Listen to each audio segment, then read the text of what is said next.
5 দফা দাবিতে শ্রম দপ্তরে ডেপুটেশন দিল ভারতীয় জনতা মজদুর সংঘ। বিভিন্ন শ্রমিক সংগঠনের সদস্যদের নিয়ে ভারতীয় জনতা মজদুর সংঘের পক্ষ থেকে শ্রম দপ্তরে কমিশনারের কাছে 5 দফা দাবি সম্বলিত একটি ডেপুটেশন প্রদান করা হয়। ডেপুটেশনে শ্রমিকদের ন্যায্য মজুরি, কর্মক্ষেত্রে সুরক্ষা, সামাজিক নিরাপত্তা, শ্রমিক কল্যাণমূলক প্রকল্পের সুষ্ঠু বাস্তবায়ন সহ বিভিন্ন গুরুত্বপূর্ণ দাবি তুলে ধরা হয়। সংগঠনের নেতৃবৃন্দ বলেন, দীর্ঘদিন ধরে শ্রমিকদের একাধিক সমস্যা অমীমাংসিত অবস্থায় রয়েছে। এইসব সমস্যা দ্রুত সমাধানের লক্ষ্যে প্রশাসনের দৃষ্টি আকর্ষণ করতেই এই ডেপুটেশন প্রদান করা হয়েছে। এদিন শ্রমিকরা সংগঠিতভাবে শ্রম দপ্তরে উপস্থিত হয়ে তাদের দাবিগুলো কমিশনারের কাছে তুলে ধরেন এবং দ্রুত পদক্ষেপ গ্রহণের আহ্বান জানান। কমিশনার বিষয়গুলি গুরুত্ব সহকারে বিবেচনার আশ্বাস দিয়েছেন বলে সংগঠনের পক্ষ থেকে জানানো হয়েছে। আজকে আমরা এখানে এসেছি 5 দফা দাবি নিয়ে। আমাদের লেবার কমিশনারের নিকট আমরা আজকে 5 দফা দাবি সনদ পেশ করলাম। সেই জন্য ডেপুটেশন। আমাদের অ্যাকচুয়ালি ব্যাপার হচ্ছে অসংরক্ষিত শ্রমিকরা যারা আছেন ত্রিপুরা রাজ্যের, কাষ্ঠশিল্পী, লেবার, দৈনিক হাজিরা লেবার, রাবার থেকে আরম্ভ করে প্রত্যেকের জন্য, নির্মাণ শ্রমিক প্রত্যেকের জন্যই আজকে আমাদের এই ডেপুটেশন দেওয়া।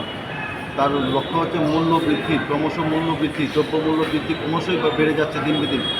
সেই উদ্দেশ্যেই আজকে আমাদের এই ডেপুটেশন দেওয়া। তৎসঙ্গে আছে আমাদের যারা রাবার শ্রমিকরা আছেন তাদেরকে তাদের জন্য একটা মূল্য বৃদ্ধি করা এবং রেনিডে দেওয়া, এবং যারা 10 বছর সুপ্রিম কোর্ট এবং হাইকোর্টের রায় অনুযায়ী 10 বছর যারা অসংরক্ষিত শ্রমিকরা যারা যেভাবে কাজ করে যাচ্ছেন তাদেরকে সরকারি খাতায় অন্তর্ভুক্ত করা, সেই দিকে লক্ষ্য রেখে আজকের আমাদের এই ডেপুটেশন। বর্তমান কেন্দ্রীয় সরকার এবার বাজেটে স্কিল আনস্কিল শ্রমিকদের দৈনিক হাজিরা বাড়িয়েছেন। সেই পরিপ্রেক্ষিতে আমাদের রাজ্য যাতে সেই স্কিল এবং আনস্কিলদের বেতনক্রম যাতে সংরক্ষণ করা হয় বা চালু করা হয়, তার জন্য 1 নম্বর। 3 নম্বর হচ্ছে সুপ্রিম কোর্টের রায় অনুযায়ী অসংরক্ষিত শ্রমিকরা যদি কোনো ফার্ম বা কোনো বেসরকারি বা সরকারি সংস্থাতে কাজ করে তাকে সরকারি সংরক্ষণে আনার জন্য রাজ্যের সমস্ত অসংরক্ষিত শ্রমিকদের মূল্য বৃদ্ধি, দৈনিক হাজিরা যাতে বৃদ্ধি করা যায়। প্রত্যেক স্তরের অসংরক্ষিত শ্রমিকদের জন্য লেবার কার্ড প্রদান করা।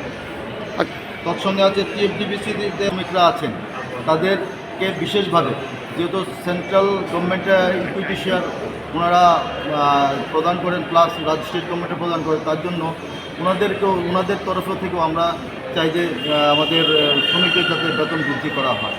বিভিন্ন মূলত আরও কয়েকটা বিষয় আছে যেগুলি আমরা বলে এসেছি এবং আমাদেরকে আশ্বস্ত করেছেন কমিশনার বাবু যে বিশেষভাবে নজর দেবেন। এবং যে আপনারা জানেন যে কালকে গ্যাসের দাম বেড়েছে, কারণ আজকে 3 দিন যাবৎ, আজকে আপনারা 2-3 দিন যাবৎ আপনারা ফলো করে দেখবেন যে আমাদের বর্তমানে আমাদের রাজ্যে পেঁয়াজের দাম অন্তত পক্ষে 40 থেকে 45 টাকা। কিন্তু আমাদের স্টেট থেকে যখন অন্যখানে চলে যাবেন তখন আপনারা দেখতে পাবেন যে 15 থেকে 10 টাকা থেকে 15 টাকার মধ্যে পেঁয়াজের কিলো। রসুন আমাদের এখানে 250 থেকে 300 টাকা কিলো। আর এখন হচ্ছে অন্য আপনি এক্সেপশনাল ত্রিপুরা স্টেট থেকে আপনি যখন চলে যাবেন তখন দেখবেন যে সেটা 150 থেকে 120 টাকা কিলো বিভিন্ন জায়গায়। কারণ আমরা সব কিছু কিনে খেতে হয়, আমাদের ম্যাক্সিমাম জিনিস আমাদের বহিরাজ্য থেকে আমাদের এখানে আসে, যে আমরা কিনে খেতে হয়।